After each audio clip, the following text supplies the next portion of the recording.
ప్రధాని నరేంద్ర మోదీ ఈ నెల 18న సొంత పార్లమెంట్ నియోజకవర్గం వారణాసిలో పర్యటించనున్నారు. కిసాన్ సమ్మేళనంలో ఆయన పాల్గొంటారని బీజేపీ వర్గాలు వెల్లడించాయి.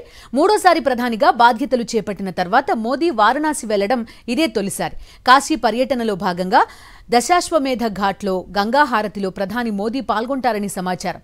వారణాసిలో ప్రధానికి ఘనస్వాగతం పలికేందుకు ఏర్పాట్లు జరుగుతున్నాయి. 2024 లోక్సభ ఎన్నికల్లో ప్రధాని మోదీ వరుసగా మూడోసారి వారణాసి స్థానం నుంచి పోటీ చేసి విజయం సాధించారు. ప్రధాని నరేంద్ర మోదీ ఈ నెల 18న సొంత పార్లమెంట్ నియోజకవర్గం వారణాసిలో పర్యటించనున్నారు.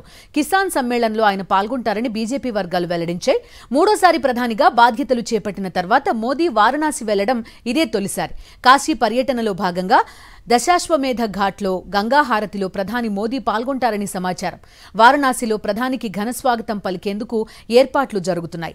2024 లోక్సభ ఎన్నికల్లో ప్రధాని మోదీ వరుసగా మూడోసారి వారణాసి స్థానం నుంచి పోటీ చేసి విజయం సాధించారు.